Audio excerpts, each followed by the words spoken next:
So Hugh, I understand you pitched yourself for this role, is that correct? I haven't done that before. I don't think I've ever before, maybe, no, but I obviously saw The Father. I heard that The Son was going to be made into a movie, so I immediately read the play and knew in my gut that I had a compulsion to play the part, to be part of it.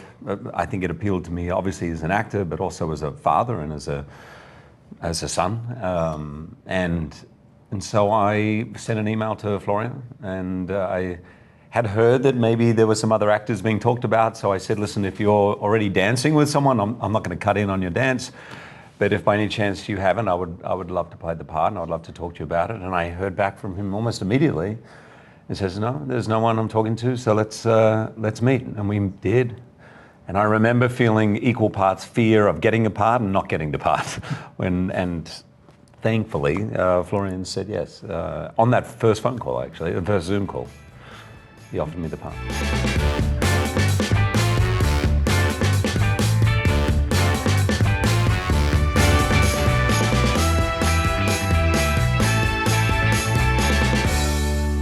Show up here with no warning. What's the problem? Did something happen? Yes. And how did the project come to you, Laura? I was so in love, of course, with The Father and with their extraordinary writing. And very luckily, Florian asked for us to meet via Zoom. And having read the script, which broke my heart open, and as we've talked about, was a flawless piece of art, and just the experience as an audience, as a reader, it was perfect. And the floodgates had opened of all the places that you can go in the journey of reading their work with this extraordinary and perfect screenplay. So the fact that he would invite me in to play this beautiful character was extraordinary. So when it comes to taking something that had been on stage and adapting it for the screen, did you make many changes, or how do you kind of make sure that it doesn't feel stagey as a cinematic work without kind of ruining the thing that made it so special on stage? Yeah, I mean, it depends. Every story is different. For The Father, for example, our previous film, I have to say the film is kind of close to the play here. We had new scenes, and the first vision I remember, was to set the story in New York, because it's a French play and it was in France. But I really didn't want to tell a French story or a British story or an American story. I wanted to tell something more universal. And to me, at least, New York is the crossroad of our world. You can meet so many people coming from everywhere, and what we are talking about in that film could happen to anyone everywhere. And this is what was so important to me, is to tell the story about Peter, Kate, and their son going through a hard time and depression. But it's also our story. I mean, at least this is what I hoped. And on a technical note, actually, it was quite interesting, because I translated the stage play into an English stage play set in London, as it were. And then, of course, because this is set in New York, it was a question of reinventing the language, and for American actors, as it were. So it was like writing it all over again in a different, slightly different language. So in that case, like what needed to be changed? Well, I think if you examine a sentence spoken by an Englishman, and it's always slightly differently phrased in America. And I started when I did Yasmina Rez's play Art. We first got the idea that we would have to translate the English translation into an American translation, and so I've done that ever since. And it's an interesting exercise. You both have this wonderful scene in a restaurant, and I just wonder, did you do a lot of rehearsal? How did you kind of prepare for that? No, Florian didn't want to do rehearsal for this, and which was interesting because, I mean, Florian particularly has written so many plays in the theatre, me too. So we loved the rehearsal process, but your instinct, sorry to speak for you, Florian, was to have no rehearsals, to start each day and each scene, and particularly this beautiful scene. When I read it, it felt like a gift, like a jewel. Very rare do you get like a 6-minute scene. It's so perfectly written that seems to encapsulate 20 years of a union. and regret and loss and all those things, love and loss, it's all in there. And we didn't rehearse, we just dived in. And I really loved the process. We didn't know where we were starting, we didn't know where we were ending. Florian did, I'm guessing. But we didn't as actors, we just got to sit in the scene, trust each other, and allow each take to be our education really about the characters and about their history, to learn from the process of doing. What was important to me not to rehearse was to put everyone on set in a position where it was impossible to control what was happening, you know, not to have pre-thoughts about what should be done, but to be, yes, in a position to be overwhelmed by true emotions in the now, in the moment, discovering things on set. This is about parents, you know, trying to deal with a difficult situation and trying to fix things, but they don't have the keys, you know. They don't know how to open doors and to find solutions. So I really wanted them to be in a position to, in a way, to let it go, in order to have as only bearings their own and true and profound connection to that story.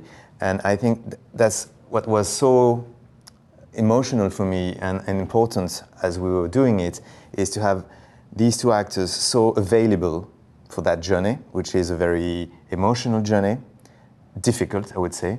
And to me, that was like an amazing journey, because when it comes to performances, you know, I'm not that excited about trying to overperform or to build things or emotion to fake or to imitate things, but at the opposite, to be like without any protection and to dare being truthful and to be yourself and to use that as a material to catch something that you're not aware of. And I saw them doing this so deeply, and I'm really, really full of admiration for what they've done, because I think it takes a lot of courage to do that as an actor. That scene in particular, were there things about it that surprised you when you actually got on set and started acting?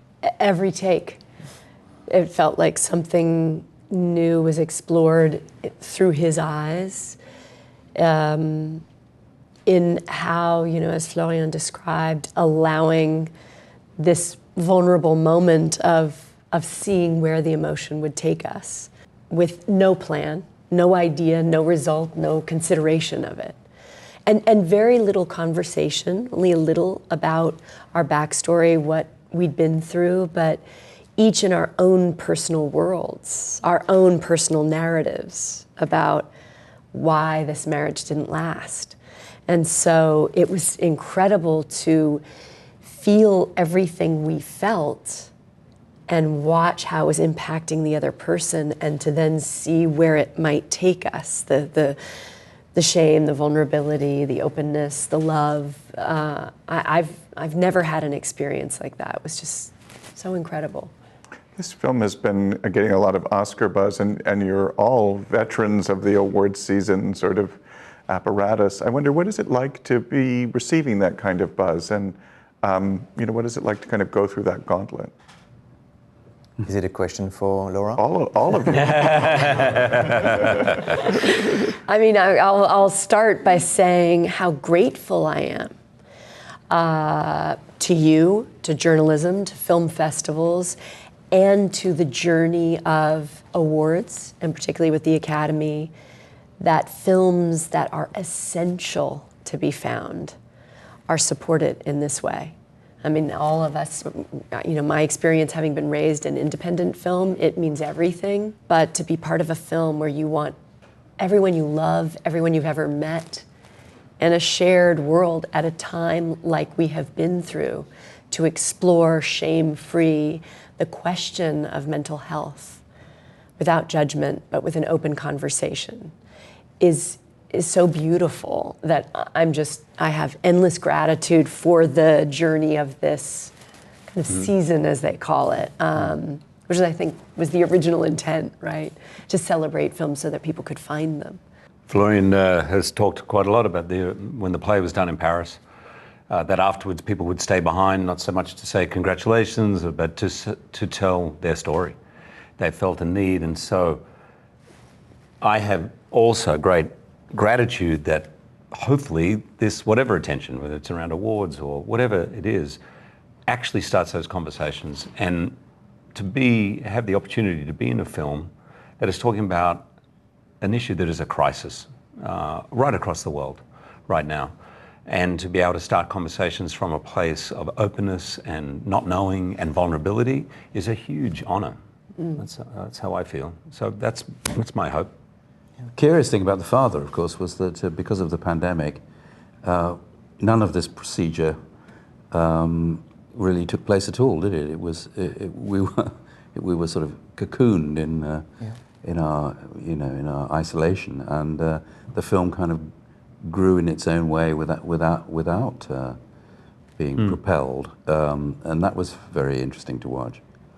On a much lighter note, I interviewed Michelle Williams a few months ago, and she said that the thing she most wants to do is a sequel to The Greatest Showman. I wonder, is there any chance of that? There's always a chance. Hey, I've done a few sequels in my time, but there's no plan. There's no script that I know of yet. But that's good to know. Thanks, Michelle. Okay. Said her daughter in particular really. Yes, Matilda was a big fan, which is great.